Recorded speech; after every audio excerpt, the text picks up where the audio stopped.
Salut, c'est Guillaume. Je vous propose de découvrir un extrait du prochain épisode de Course épique. Course épique, c'est chaque semaine un invité, une course, une histoire hors du commun. Je vous donne rendez-vous tous les mercredis pour découvrir un nouvel épisode et vivre une grande et belle histoire de course.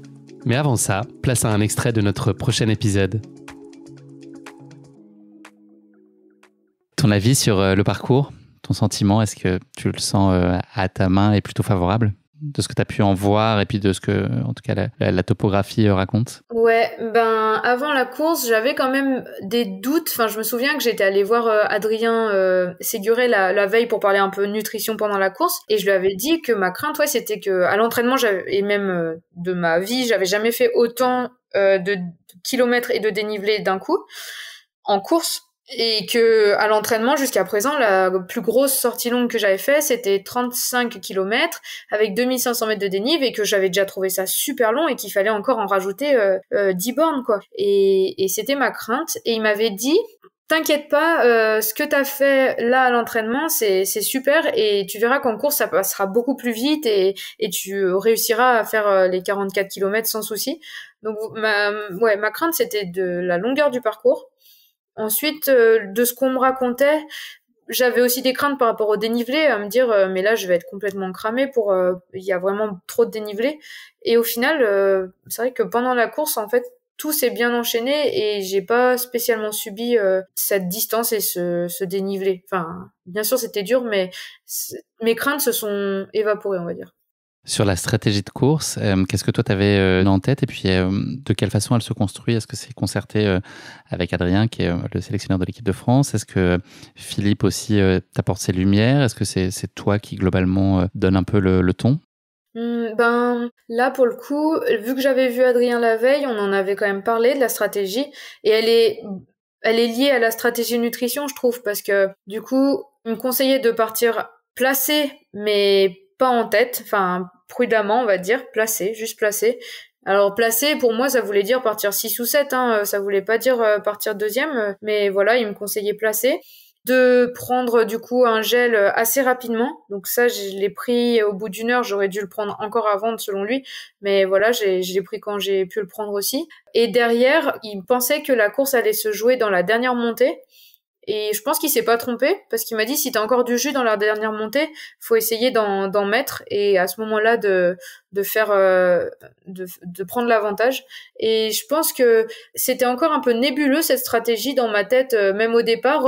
Je savais un petit peu les grandes lignes, et surtout je me focalisais sur à quels endroits je devais prendre le gel, mais au final, je l'avais sûrement conscientisé un minimum, parce que ça s'est déroulé comme comme Adrien me l'avait conseillé, c'est-à-dire voilà, partir placé et réussir à mettre tout ce que j'avais dans la dernière montée, même si avant fallait commencer quand même à bien accélérer le rythme.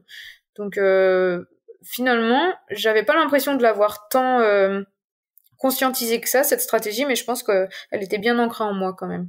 Est-ce que tu portes un œil à la concurrence? Est-ce qu'il y a des athlètes en particulier que tu as suivi ou tu as observé avant, ou est-ce que tu mets pas le trône là-dessus et le sujet c'est plutôt toi et ta gestion de course à toi?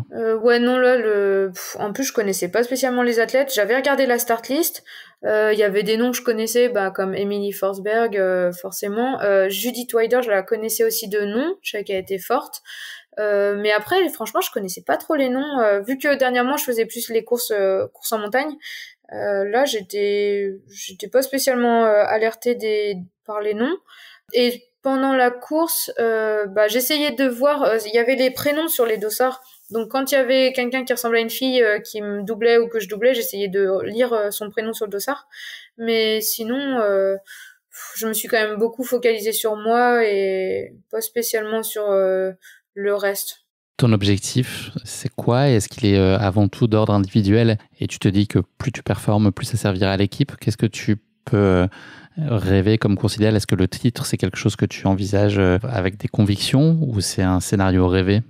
Non, quasi réaliste? Franchement, le titre, je l'envisageais pas. Alors, j'ai eu une discussion le matin même de la course avec Blandine dans la chambre, je m'en souviens. Elle me disait, Clem, si t'as l'occasion d'aller chercher le titre, vas-y. Enfin, essaye, enfin, ne te sens pas légitime, tu vois, à refuser ce titre qui peut te tendre les bras. Enfin, elle me l'a dit, voilà, pour dire si t'as l'opportunité, joue ta chance. Voilà, joue ta chance, saisis-la.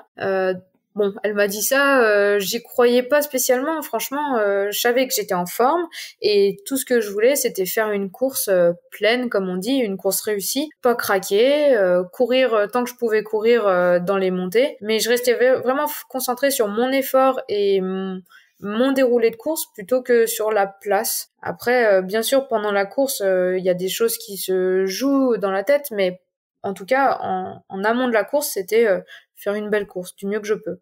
C'était quoi, selon toi, le facteur X, l'espèce d'imprévu ou de facteur qui pourrait faire basculer la course en ta faveur? Est-ce que tu te dis que si le contexte est celui-là, ça peut te faire que tu aurais une chance?